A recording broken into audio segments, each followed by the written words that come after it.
ನಮಸ್ಕಾರ, ಸಿನಿಮಾ ವಿಮರ್ಶೆಗೆ ಸ್ವಾಗತ. ನಾನು ನಿಮ್ಮ ಹೇಮಂತ್. ಇಂದು ನಾವು ನೋಡಿದ ಚಿತ್ರ ಭೈರತಿ ರಣಗಲ್. ಪ್ರೊಡ್ಯೂಸರ್ ಗೀತಾ ಶಿವರಾಜ್ ಕುಮಾರ್, ಆ್ಯಕ್ಟರ್ಸ್ ಶಿವರಾಜ್ ಕುಮಾರ್, ಬಾಬು ಹಿರಣ್ಣಯ್ಯ,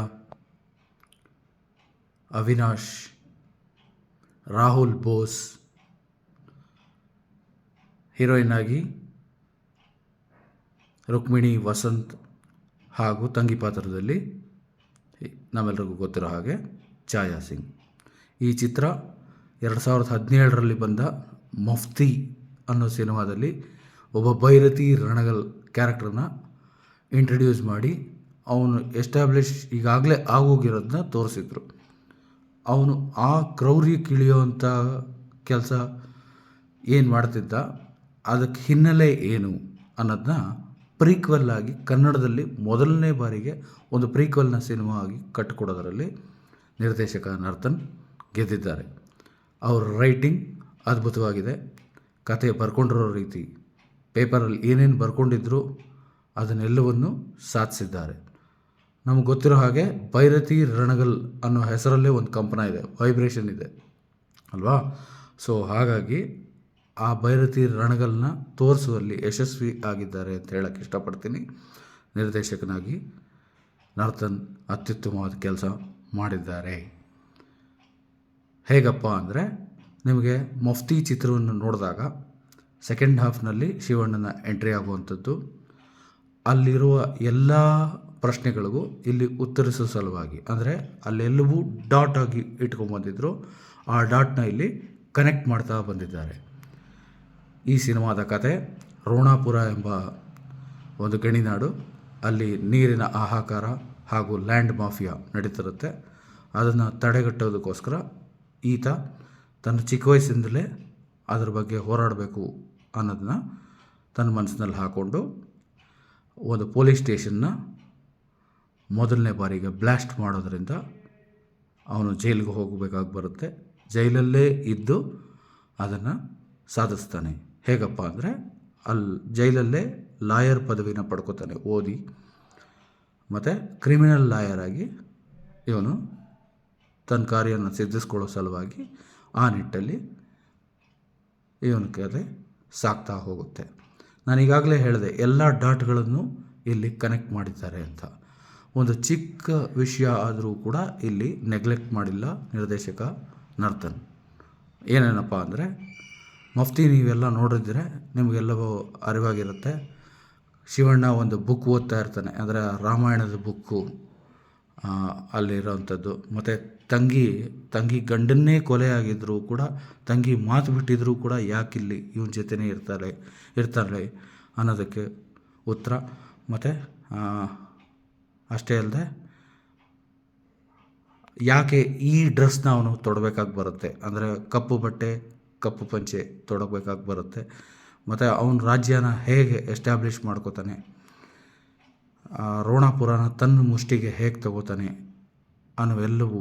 ಅಷ್ಟೇ ಅಲ್ಲದೆ, ಈ ರಾಕ್ಷಸ ಹಾಗೂ ರಕ್ಷಕ ಅನ್ನೋ ಒಂದು ಹಾಡು ಕೇಳಿರ್ತೀರಿ ನೀವು, ಎಲ್ಲಿ ಮಫ್ತಿ ಸಿನಿಮಾದಲ್ಲಿ. ಅವನು ರಾಕ್ಷಸನೂ ಹೌದು, ರಕ್ಷಕನೂ ಹೌದು ಅನ್ನೋದಕ್ಕೂ ಕೂಡ ಇಲ್ಲಿ ಜಸ್ಟಿಫಿಕೇಷನ್ ಕೊಟ್ಟಿದ್ದಾರೆ. ಅಷ್ಟೇ ಅಲ್ಲದೆ, ಎಲ್ಲ ಡಾಟ್ಗಳು ನಿಮಗೆ ದೇವರಾಜ್ನ ಒಂದು ಪಾತ್ರ ಇರುತ್ತೆ ಮಫ್ತಿಯಲ್ಲೂ ಕೂಡ, ಪೊಲಿಟಿಕಲ್ ಬ್ಯಾಕ್ಗ್ರೌಂಡ್ನಲ್ಲಿ. ಮತ್ತು ಅವನೊಬ್ಬ ಮುಖ್ಯಮಂತ್ರಿ ಆಗಬೇಕು, ತಮ್ಮನ್ನು ಮುಖ್ಯಮಂತ್ರಿ ಮಾಡಬೇಕು ಅನ್ನೋ ಕಥೆನ ನೀವು ಒಂದು ಎಳೆಯಾಗಿ ನೋಡಿದ್ದೀರಿ. ಅದಕ್ಕೆ ಸ್ವಲ್ಪ ವಿಸ್ತಾರವಾಗಿ ಇಲ್ಲಿದೆ. ಅಷ್ಟು ಡೀಟೇಲ್ ಗಮನಿಸಿದ್ದಾರೆ. ಆ ಚಿತ್ರನ ಮರೆಯುವಲ್ಲಿ ತಪ್ಪು ಮಾಡಿಲ್ಲ, ಅಂದರೆ ಆ ಕ್ಯಾರೆಕ್ಟರ್ಗಳು ಯಾವುವೂ ಇಲ್ಲಿ ಸಾಯಿಸಿಲ್ಲ ಅನ್ನೋದಕ್ಕೆ ನರ್ತನ್ನ ಕತೆ ಬರೆದಿರೋ ರೂಪ ತುಂಬ ಚೆನ್ನಾಗಿದೆ. ಯಾಕಂದರೆ ಅಲ್ಲಿ ಮೀಸೆ ಇರೋವಂಥ ದೇವರಾಜನೂ ನೋಡಿರ್ತೀರಿ, ಕಡೆಯಲ್ಲಿ ಮೀಸೆ ಇಲ್ಲದೇ ಇರೋವಂಥ ದೇವರಾಜನೂ ನೋಡಿರ್ತೀರಿ. ಆ ಸಂದರ್ಭ ಏನು, ಯಾಕೆ ಅದು ಕಾರಣವಾಯಿತು ಅನ್ನೋದಕ್ಕೂ ಕೂಡ ಇಲ್ಲಿ ಜಸ್ಟಿಫಿಕೇಷನ್ ಇದೆ. ನಾನು ಈಗಾಗಲೇ ಹೇಳಿದಾಗೆ, ನೀರಿನ ಬವಣೆ ಹಾಗೂ ಐರನ್ ಓರ್ನ ಸಲುವಾಗಿ ಲ್ಯಾಂಡ್ ಮಾಫಿಯಾ ಉಳ್ಳಂಥ ಈ ಕತೆ ಸಾಗ್ತಾ ಹೋಗುತ್ತೆ. ನಾಯಕ ಅವ್ರ ವಿರುದ್ಧವಾಗಿ ಹೋರಾಡ್ತಾ ಹೋಗ್ತಾನೆ. ಅದಕ್ಕೋಸ್ಕರನೇ ರಕ್ಷಕನೂ ಆಗಿರುವ ಈತ ರಾಕ್ಷಸನೂ ಆಗಿ ಬದಲಾಗ್ತಿರ್ತಾನೆ. ಫಸ್ಟ್ ಹಾಫ್ ನಿಮಗೆ ಚೆನ್ನಾಗಿ ಕಟ್ಕೊಟ್ಟಿದ್ದಾರೆ. ಎಲ್ಲೂ ಬೋರ್ ಆಗಲ್ಲ. ಆದರೆ ತುಂಬ ಜನಗಳು ಪ್ರೀ ಕ್ಲೈಮ್ಯಾಕ್ಸ್ ಅಥವಾ ಪ್ರೀ ಇಂಟರ್ವಲ್ ಇವೆಲ್ಲವೂ ಸ್ವಲ್ಪ ಸ್ಲೋ ಆಯಿತು ಅಂತಾರೆ. ಅದು ಸ್ಲೋ ಅಲ್ಲ. ಯಾಕಂದರೆ ಈಗಿನ ಕಾಲಮಾನದಲ್ಲಿ ಜನಗಳಿಗೆ ನಿಮಗೆ ಕನೆಕ್ಟ್ ಆಗುವಂಥ ಸೀನ್ಸ್ಗಳು, ಅಂದರೆ ಎಮೋಷ್ನಲಿ ಕನೆಕ್ಟ್ ಆಗುವಂಥ ಸೀನ್ಸ್ಗಳು ಕಮ್ಮಿ ಆಗೋಗಿವೆ. ಹಾಗಾಗಿ ಆ ಎಮೋಷನ್ನ ಫೋರ್ಸ್ಫುಲ್ಲಾಗಿ ಬಿಲ್ಡ್ ಮಾಡೋವಂಥದ್ದಲ್ಲ. ಆ ಎಮೋಷನ್ನ ನಿಮಗೆ ಅರ್ಥವಾಗೋದಕ್ಕೆ ಸ್ವಲ್ಪ ಸ್ಲೋ ಆಗಿ ಹೇಳಬೇಕಾಗಿ ಬರುತ್ತೆ. ಹಾಗಾಗಿ ಆ ಪ್ರೀ ಇಂಟರ್ವಲ್ ಭಾಗನ ಸ್ವಲ್ಪ ಸ್ಲೋ ಆಗಿ ನಿಮಗೆ ತೋರಿಸಲ್ಪಡುತ್ತೆ. ಅಂದರೆ ಏನಪ್ಪ ಆಗುತ್ತೆ ಅಂದರೆ, ಒಂದು ಹುಡುಗಿಗೆ ಮಾತು ಕೊಡ್ತಾನೆ, ಒಂದು ಪುಟ್ಟ ಹುಡುಗಿಗೆ ಮಾತು ಕೊಡ್ತಾನೆ. ತನ್ನ ಅಪ್ಪನ ಮರಳಿ ತನ್ನ ಅಪ್ಪ ಮೊದಲಿನ ಹಾಗೆ ಆ ಪುಟ್ಟಿ ಜೊತೆ ಆಟ ಆಡ್ತಾ ಹಾಡಾಡ್ತಾ ಚೆನ್ನಾಗಿರಬೇಕು ಅಂತ. ಆ ಎಮೋಷನ್ ನಿಮಗೆ ಕ್ಯಾರಿ ಆಗಬೇಕು. ಮತ್ತು ಅದೇ ಪಾತ್ರನೇ ಮತ್ತು ಆ ಮಾತುಗಳೇ ಇವನ್ನ ಪ್ರೇರೇಪಿಸೋದು ರಾಕ್ಷಸನ ಆಗುವುದಕ್ಕೆ ಅನ್ನೋದನ್ನ ನಿಮಗೆ ಹೇಳಬೇಕಾಗತ್ತೆ, ತೋರಿಸ್ಬೇಕಾಗತ್ತೆ. ಅದರ ಸಲುವಾಗಿ ಆ ಹಂತದಲ್ಲಿ ಅಲ್ಲಿ ಜನಗಳ ಮಾರಣ ಹೋಮ ಆಗುತ್ತೆ. ಅಂದರೆ ಅವ್ರ ಲ್ಯಾಂಡ್ ಕಬಳಿಕೆಗೆ ಏನು ಒಳಗಾಗಿರ್ತಾರೆ ಅಷ್ಟು ಜನಗಳ ಮಾರಣ ಹೋಮ ಆಗುತ್ತೆ. ಕಡೆಗೆ ಆ ಪುಟ್ಟಿನೂ ಕೂಡ ಸಾಯಿಸಲ್ಪಡುತ್ತೆ. ಅದಷ್ಟನ್ನು ತೋರಿಸೋ ಸಲುವಾಗಿ ಸ್ವಲ್ಪ ಸ್ಲೋ ಆಗುತ್ತೆ. ಅದೇ ಚಿತ್ರಕ್ಕೆ ಟ್ವಿಸ್ಟ್ ಕೊಡುವಂಥ ಹಂತ. ಇಂಟರ್ವಲ್ ಬ್ಲಾಕ್ ಅಂತೂ ಜನ ಹುಚ್ಚೆದ್ದು ಕುಣಿತಾರೆ, ಕೂಗ್ತಾರೆ. ಯಾಕಂದರೆ ಒಂದು ಮಚ್ಚನ್ನ ಕೊಲ್ಮೇಲಿ ಬೇಯಿಸಿ ಅದನ್ನು ಮಚ್ಚನಾಗಿ ಲಾಂಗಾಗಿ ಪರಿವರ್ತಿಸಿ ಶಿವಣ್ಣ ಆ ಲಾಂಗ್ನ ಎತ್ಕೊಂಡ್ಬಂದರೆ ಥಿಯೇಟರ್ನಲ್ಲಿ ಬೆಂಕಿ ಹಚ್ಚಿದಷ್ಟು ಅನುಭವ ಆಗುತ್ತೆ. ಅಷ್ಟು ಚೆನ್ನಾಗಿದೆ ಆ ಸೀನ್, ಇಂಟರ್ವಲ್ ಬ್ಲಾಕ್ ಅಂತೂ. ನಂತರ ಸೆಕೆಂಡ್ ಹಾಫಲ್ಲಿ ಕತೆ ಸಾಗ್ತಾ ಹೇಗೆ ಅವ್ರ ವಿರುದ್ಧ ಎಲ್ಲ ಹೋರಾಡ್ತಾನೆ, ಆ ಮಾಫಿಯಾ ಹೇಗೆ ತಡೆಗಟ್ತಾನೆ, ಅದಿರುಗಳನ್ನೆಲ್ಲ ಹೇಗೆ ತನ್ನ ಕೈವಶಕ್ಕೆ ಪಡ್ಕೋತಾನೆ ಅನ್ನೋದ್ರ ಬಗ್ಗೆ ಕತೆ ಸಾಗುತ್ತೆ. ಕತೆ ಪ್ರೀ ಕ್ಲೈಮ್ಯಾಕ್ಸ್ ಹಂತಕ್ಕೆ ಬಂದು ನಿಂತಾಗ ತಂಗಿ ಗಂಡನ್ನು ಕೊಂದದ್ದು ಯಾಕೆ ಅಂತ ತಂಗಿಗೆ ಹೇಳಲಾಗುತ್ತೆ. ತಂಗಿಯಲ್ಲಿ ಮಾತು ಬಿಡ್ತಾಳೆ. ಕ್ಲೈಮ್ಯಾಕ್ಸ್ ಹಂತಕ್ಕೆ ತಲುಪುತ್ತೆ ಕತೆ. ಆಗ ಮೇನ್ ವಿಲನ್ ರಾಹುಲ್ ಬೋಸ್, ಒಬ್ಬ ಕಾರ್ಪೊರೇಟ್ ವಿಲನ್ ಹೇಗೆ ನಡ್ಕೋಬೇಕೋ ಹಾಗೆ ನಡ್ಕೊಂಡಿದ್ದಾರೆ. ಇಲ್ಲಿ ರುಕ್ಮಿಣಿ ವಸಂತ್ಗೆ ಚಿಕ್ಕ ಪುಟ್ಟ ಅವಕಾಶ ಸಿಕ್ಕಿರುವಂಥದ್ದು. ಆ ಕ್ಯಾರೆಕ್ಟ್ರು ಚೆನ್ನಾಗಿ ಮಾಡಿದ್ದಾರೆ, ಇಲ್ಲ ಅಂತಲ್ಲ. ಆದರೆ ಆ ಕ್ಯಾರೆಕ್ಟ್ರ್ ಇಲ್ಲದೆ ಹೋದರೂ ಸಿನಿಮಾಗೆ ನಷ್ಟವೇನಾಗ್ತಿರಲಿಲ್ಲ. ಯಾಕಂದರೆ ಅವರಿಬ್ಬರ ಮಧ್ಯೆ ಅಷ್ಟು ಪ್ರೀತಿ ಬೆಳೆಯುವಂಥ ಸಲಿಗೆಗಳೇನು ನಡೆದಿರಲಿಲ್ಲ.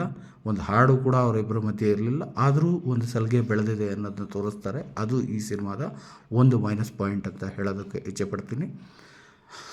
ಕಾರ್ಪೊರೇಟ್ ವಿಲನ್ ಆಗಿ ರಾಹುಲ್ ಬೋಸ್ ಏನು ನಟನೆ ಮಾಡಿದ್ದಾರೆ, ಅವ್ರಿಗೆ ಕನ್ನಡ ಡಬ್ ಮಾಡಿರುವಂಥದ್ದು ರಘು ಮುಖರ್ಜಿ ಡಬ್ ಮಾಡಿದ್ದಾರೆ. ಕೇಳೋ ಹಾಗಿದೆ, ಸಹ್ಯವಾಗಿದೆ. ಸೊ ಹಾಗಾಗಿ ಅವ್ರ ಪಾತ್ರ ಕೂಡ ಚೆನ್ನಾಗಿದೆ. ಮತ್ತು ಆ ಟಗ್ ಆಫ್ ವಾರ್ನ ನಾವೇನು ಎಕ್ಸ್ಪೆಕ್ಟ್ ಮಾಡ್ತೀವಿ ಕ್ಲೈಮ್ಯಾಕ್ಸ್ನಲ್ಲಿ, ಅಷ್ಟು ಇಲ್ಲಿ ಪ್ರಬಲವಾಗಿಲ್ಲ.